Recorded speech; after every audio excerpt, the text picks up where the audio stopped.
Didascalie qui vous permet de retenir le vocabulaire essentiel à chaque objet d'étude au programme, en l'occurrence le théâtre, la poésie, le roman et la littérature d'idées. Alors ces mots vous seront utiles pour commenter aussi bien à l'oral qu'à l'écrit les textes que l'on vous proposera aux 2 épreuves. Vous montrerez ainsi à votre examinateur et à votre correcteur que vous maîtrisez le vocabulaire approprié. Aujourd'hui, dans cet épisode 3, consacré au vocabulaire du théâtre, nous allons nous intéresser plus particulièrement au vocabulaire de la scène. N'oubliez pas que l'infographie qui accompagne cet épisode vous permettra de voir la liste des mots que nous allons évoquer ensemble au fur et à mesure.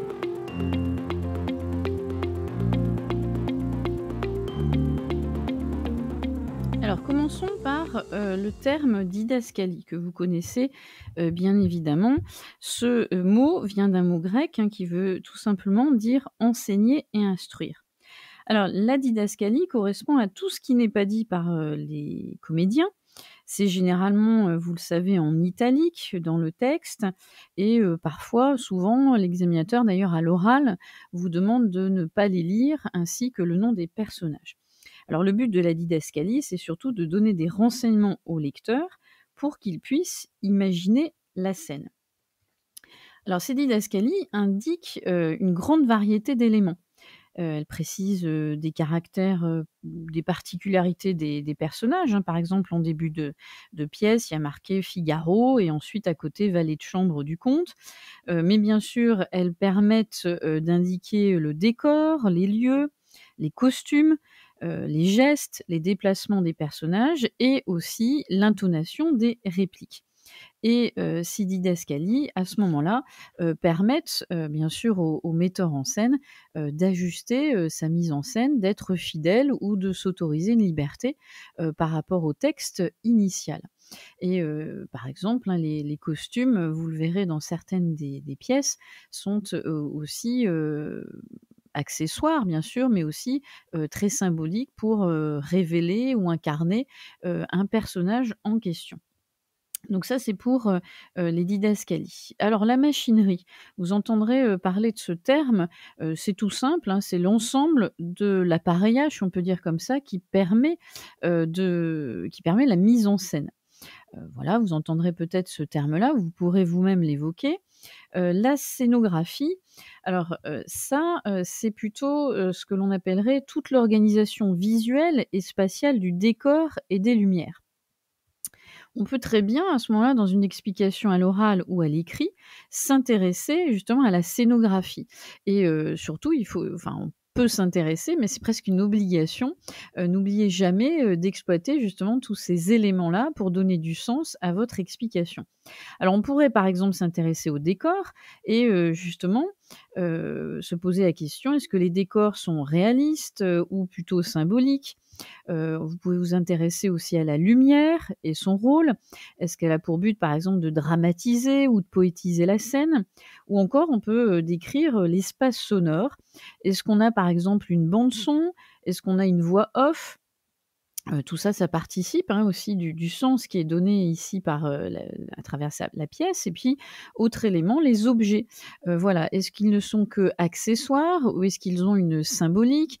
Est-ce qu'ils renvoient à une caractéristique, ou à la psychologie, d'un personnage? Vous avez par exemple dans le théâtre absurde au XXe siècle, une importance, qui est donnée justement à la symbolique des objets sur scène.